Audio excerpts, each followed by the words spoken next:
Okay, Lyle, time for question of the day. The question is, what is the motivation to become a Christian if hellfire is not eternal? My question is, what is the motivation to become a Christian if hellfire is eternal? Because you are serving a God who says, you know what, you did something I don't like, so I'm not just going to punch you in the face for it. No, that's not good enough. I'm not just going to beat you up and leave you on the side of the road bloody and bruised. That's probably not good enough. I'm not even going to imprison you for the next, say, 20 years or so. That's not good enough. Here's what I'm going to do. You did something I don't like, so I'm actually going to burn you.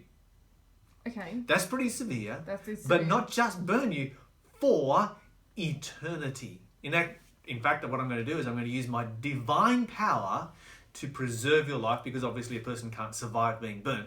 I'm going to use my divine power to preserve your life. There is no life outside of Christ. The Bible makes that clear.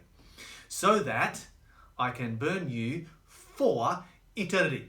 So I'm going to keep you alive. So I can keep Does burning anybody you. feel that that's a little bit over the top? That's a little bit excessive? Way over the top. Yeah, no human beings are that evil. And so the Bible is very, very clear on this particular subject. The Bible says that yes, God will destroy sin and sinners. That is the purpose of death. The purpose of death is to get rid of sin from the universe so that there's no more pain, suffering, sin, death, anything like that ever again. Death is not without a purpose. The wages of sin is death is there for a reason. This is why we develop vaccines, so that we can kill a virus so that it never comes back again. And we've been fairly successful with some viruses. Because of that, they have been eradicated from the earth, which is really good. God sees sin in the same way, and he wants to kill that virus. And the unfortunate thing is that if we get in the way of it, that means that we have to die. That's why he died for us, so that we don't have to. But the Bible says, they went up on the surface of the earth and surrounded the camp of the saints in the beloved city. This is Revelation 20 and verse 9. And here comes hellfire. And fire came down from heaven, from God out of heaven, onto the wicked, and devoured them. Did I see a cake here earlier? You did. I did? Yes. I thought I saw a cake here earlier. Yeah, I baked a cake. Okay, so we've got a new boss coming today. Uh-huh. And we've got an old boss going out, so it's a welcome Maddie, goodbye Nick cake that we have today. And if any of you are wondering, what the word devour means? Stick around. Stick around. I will gladly demonstrate what that word means. It does not mean preserve. There are those who think, oh no, the word means preserve. It does not mean preserve. It means to devour.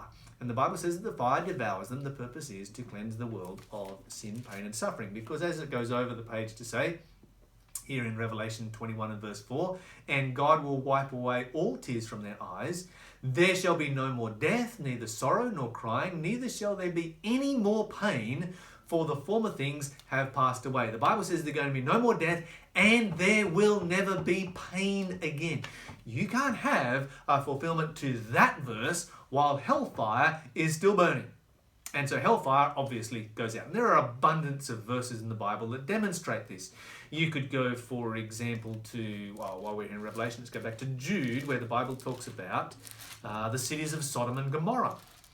And it says here in verse 7 that Sodom and Gomorrah and the cities around them, in like manner, giving themselves over to fornication, going after strange flesh, are set for an example, suffering the vengeance of eternal fire.